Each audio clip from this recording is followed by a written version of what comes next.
Good morning and happy new year. Welcome to Member Focus Monday. I am Claudia Hernandez, Director of Video Services for HAR, and I'm taking over hosting duties while Christina Schaefer is out on maternity leave. Today, I'd like to welcome the 2025 HAR Chair of the Board, Shae Cottar. Welcome, Shae. Welcome. Hey, thank you so much, and I'm so glad to be here. Great. Thanks so much for joining us. I know you're so excited to be here and give us all the new information about HAR and what's going on and what your goals are. So let's go ahead and just get started.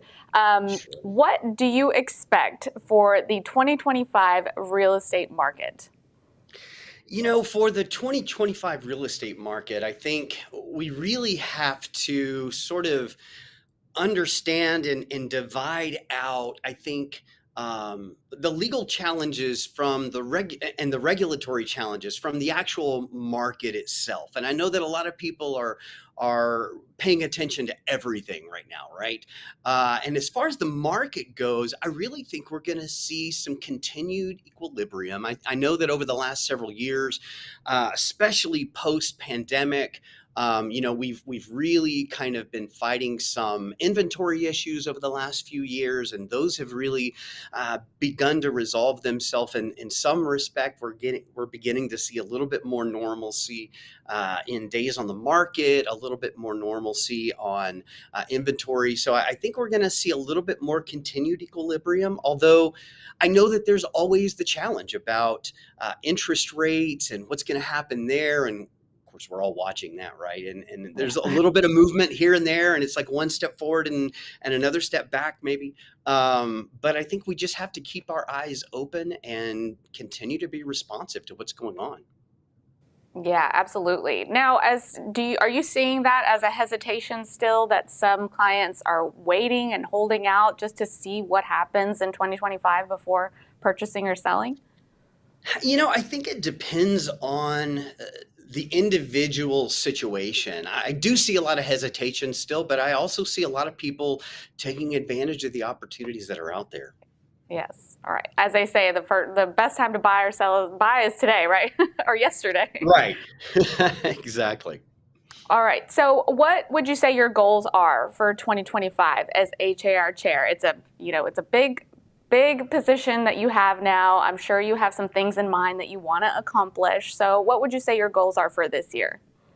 You know, it's interesting because that obviously that question's come up a lot over the last Yeah. few months, right? As we've kind Mhm. of approached this, and um, I think back to the things back in 2020 when I originally ran for the executive committee, and my goals at that point are still very applicable. They're still very relevant to today, Yeah. but we're also in a different place today, and there are a lot of Mhm. other demands in challenges in where we are right now. And 4 or 5 years ago, when I ran for the executive committee, some of my goals at that point were things like, being making sure our data is secure, making sure Yeah. we're continuing to create inclusive spaces for people, Yes. making sure that we're giving the right kind of mental health support for our Yeah. agents who are out there Mhm. struggling through all of these changes and things like that, right? Mhm. But the landscape is different now, and while all of those things are still vitally important, they kind of underpin the rest of everything else that we're facing right now, Right. with the regulatory challenges, with honestly, with the uh, kind of the optics that the realtor brand is Yeah. up against right now on a national level, not so much here in the Houston area, but on a national level. Some of those things are issues that we're going to have to face regardless of whether we want to or not, right? Right. That's just kind of the landscape of where we are. So Yeah. while a lot of my initial emphasis on some of those things that were important 4 or 5 years ago, those are absolutely still there. I feel Right. like they need to kind of underpin the rest of everything that we're facing right now. Right, which is a lot. Realtors are always facing with a lot of new things, and especially coming off this past year and all the litigation issues. So we're Hmm. facing a lot of You know, challenges. And one of the things as I was thinking about this, there are three things that are still vitally true, no matter what our landscape is like, no matter what market we're in. And those three things are making sure that we're focusing on our agent, on our membership, Hmm. making sure that we're focusing on our community and the Right. people around us, and then making sure we're focusing on our tools and making sure that we're giving the absolute best value to our members out there. And to me, regardless of where we are, those are still the three most important things that we can focus on. And I Yeah. think that this this season that we're in, it's just so important to focus on those really more than anything else. Our agent membership, our community efforts, Right. and making sure our tools are what they need to be. Yeah, absolutely. Those three are great things that we should be focusing on, especially at the beginning of the year, right? Everybody feels like it's a fresh start and we can focus on new things. So, all right. So, Yeah. if you guys are watching, feel free to leave questions or comments for Shay, and we'll get to them as we move into these questions. So, I know this can be, this is different for every realtor, but overall, what advice do you have for our realtors this year? Yeah, I think, you know, don't get distracted. Hmm. I think there's a lot of distraction that is out there right now, whether it is, you know, drama and conversations in all of the the different Facebook groups that are out there, or the regulatory issues that are happening, or the legal challenges that we're facing, the challenges to things like the three-way agreement Hmm. or the realtor brand. I think all of those, while are necessary things for us to struggle through Right. and resolve, I think that they're also on a day in day out basis for the everyday realtor that's out there trying to make ends meet and serve their community and take care of their family. I think a lot of that is distraction, when as Mhm. long as we focus on building our business, being transparent with our clients, being authentic with our community, as long as we're focused on those kinds of efforts, I think a lot of those other things will fall into place. Right, right. Yeah, and I've heard that from several realtors and past chairmen that, once Mm, you focus on your client, on the people, on helping people, everything else just kind of follows along, yeah, right? yeah. All right. So, what would you say is one thing that agents can do to get a jump start on new business in 2025? Of course, you mentioned tools. HR offers lots of classes. We've got conferences. We've got webinars. So, what can they do to get a jump start just to help out with their business in 2025? I think one thing that agents can definitely do is take advantage of downtime. Hmm. This time of year is a slow time, right? Yes. I say slow. It's slow when we look at market activity, but Right. there's so Right. much potential to as far as what you can be doing. And I think number one, leveraging some of that downtime. Hmm. When it comes to taking classes, when it comes to better learning the Right. tools, but also really digging into getting your head wrapped around the data for your market. I always tell agents, get to know the data. Those data points can absolutely make or break an agent who's Yes. trying to really establish themselves, knowing the days on the market, knowing the average list to sales price ratio, all those kinds of things. The Yeah. way that our matrix, especially our dashboard, is set up, it's so customizable. And Mhm. I love the ability to be able to set up some of those reports where every time you log into Matrix, you can immediately pull down some of those data sheets and look at that information. So you're Yeah. constantly refreshing yourself on that. Hmm. I think that kind of activity, plus, just really, again, my mom used to say, this is a job, treat it like a job. Right. And whether there are houses to sell or houses to show or listing appointments to go on, there are still lots and lots of things that you can be doing, whether it's really kind of refreshing your sphere of influence list, looking at who your referral base is, meeting with people and setting up a pipeline. There's so many different things that you can be doing every single day, whether or not you've got the ability to go out and show houses today or to list houses or whatever it is. There's a Right. lot of stuff that you can be doing. Yeah, no, that's great advice. So I do have one question. Saeed Sure. asked, Shae, what inspired you to become part of the HR executive committee team? That is a really good question. I think, when I think back to when I initially ran, um, you know, the group involved in the HAR board of directors, regardless of who's on the board, right? There's a certain atmosphere on the board, and that atmosphere has always been one of family, one of Yes. community, one of Mhm. collaboration, and that's always in my real estate experience. That has always been such a life giving group of people. Again, no matter who's in that room, it's just something. It's in the DNA of the Right. board. And I think back in 2019, 2020, when I was really kind of uh, evaluating my place in the industry and where I wanted to go from there.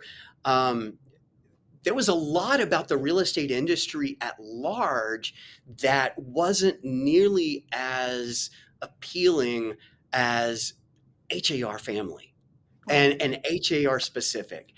Mhm. And I think one of the things that really motivated me was being in a room full of people that all value a variety of voices at the table, and having that opportunity not only to speak for people that don't have a seat at that table, Mhm. but to work and put in the time and the resources to really try to continue to create such a great environment. We've got an incredible association, and there are always places to make it better. Right. And I Mhm. just really was thrilled and honored with the opportunity to be here and do this. That's great. Yeah, and that actually segues into our next question, which Mm, is what motivates you as a leader? I know you mentioned it a little bit, and it could be the people around you in that room, but mm. also anything in your personal life that can motivate you to lead, not just at your brokerage, but at HAR. Yeah, yeah. So what motivates me as a leader, I think primarily is people. Um, their stories, community. We all have a story, and each one of us are part of each other's stories. And those relationships are so important. There's what's the old phrase? If you want to go somewhere fast, go alone. But Oh, if yeah. you want to if you want to go further, go together. Right. And I'm a huge collaborator. I really believe that we have so much more we can do together than we can ever do separately. Hmm. And I think for me, what motivates me is just the the capacity for people to really work together regardless of background, regardless of opinion, or regardless of belief systems or politics or whatever, but to have a common ability to further our community and get us to Hmm. a better place. That's a really incredible honor for each of us, and each of us pay kind of play a part in that with our clients, with our communities, um, and it's just an exciting thing to be able to be a part of. Yeah, that's awesome. So I'm looking at the comments, and Debbie said, "Iron sharpens iron." Right, like you Mm, mentioned, that when you get on the board, it's electric. There's an energy, and you all just feed off of each other's energy, right? yeah, yeah, I have learned so much from so many people through the years in those rooms. Yeah, that's great. And so now you're taking on, the responsibility of being chair.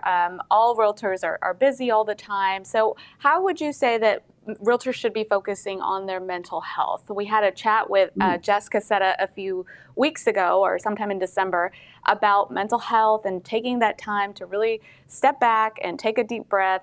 So what is your advice to those that want to focus on their mental health this year? Yeah, I go back to something that Karen Walren said. Karen, author who's been a really great friend of HAR over this past year. She spoke at Engage. Before that, she spoke at our strategic leadership conference in Galveston back in September. But one of the things that she talks about that to me was such a refreshing look at this topic was Yeah. understanding the cycles that the world around us goes through. Nature has its own cycles, the tide, the moon, everything. And we as people are nature and we have our own cycles. And, to build in those rhythms, self-care, I think it would be great if it could be an everyday thing, but sometimes it just doesn't work out that way. But to build in those routines and those rhythms, to constantly come back and check in how we're doing, because really at the end of the day, mental health and self-care, those kinds of things, that's not like woo-woo weirdness. That's stuff that helps us be more successful. We are Mm-hmm. more present for our clients when we're well rested. Right. We're more accurate in our thinking and our strategizing and our negotiating when we're taking care of ourselves. It's great. There is a self-serving part of it, but there's also a service of others that's a part of it Mm-hmm. too. Yeah. It's sort of the oxygen mask, in the airplane. You got to make sure you've got the oxygen mask on yourself before you can help other people. Mm-hmm. Yeah. And I'm looking at the comments here, and Erica Hernandez said, I love that. It can be faster alone, but won't go further. Wow, so true. As realtors, we feel pretty lonely. So it can happen. You're out on the road by yourself, showing homes, selling homes, meeting clients. So it's less of an in-office environment where you're talking to people every day. So it's important, to build that Yeah, community, right? Mm-hmm. absolutely. Yeah. And so if realtors are looking to build that community, they're on their own a lot. What should they get involved with? We offer networking meetings, classes. What types of things do you think they should go to build that network a little more? Yeah, we have so many different opportunities in the area through HAR and through a lot of our affiliates. Mhm. Whether it is getting involved in classes, whether it's getting involved in some of those network groups, some of the affiliate groups, whether it's getting more involved in your own brokerage. I think a Yeah. lot of times, whether we're part of a cloud brokerage or even a brick and mortar brokerage, there's been a trend over the years, that people are more isolated, that people Yeah. are more alone. I think Mhm. we have to be a little bit more proactive to kind of build some of those strategies in our everyday life. But I think at the same time, getting involved in some of those groups. I know that for me, one of my early places where I really felt community in the real estate industry, believe it or not, was the Bay Area Pals group. Yeah. Just getting involved in a group like that and getting in the same room with those people that are outside of your brokerage, outside of your Right. family, people that, Mhm. you're not constantly talking to every day, but Yeah. it's kind of a breath of fresh air. And Mhm. even those kinds of involvements really make a big difference. Yes, yeah, absolutely. And not just that, the area networking groups, like you said, the affiliate groups, the classes, all those things. TRLP, I know they're taking Mm, applications right now. They're due in March. And I know and that was a big, part of your career as well. So getting involved in a group like that. absolutely. Mm-hmm. TLP radically changed my life, not just my trajectory of my career, but also the trajectory of my life. And I tell agents that all the time. Some of those folks that I went through TRLP with back in 2018 are still some of my closest people today. Right. They're people in the industry, outside of the industry, it doesn't matter. Mhm. It's just a family. Yeah, absolutely. And we have a great message from Brenda. She said, mental health and self care tools help you reduce response to the distractions, therefore, giving you Mm, the confidence to do your work. bingo.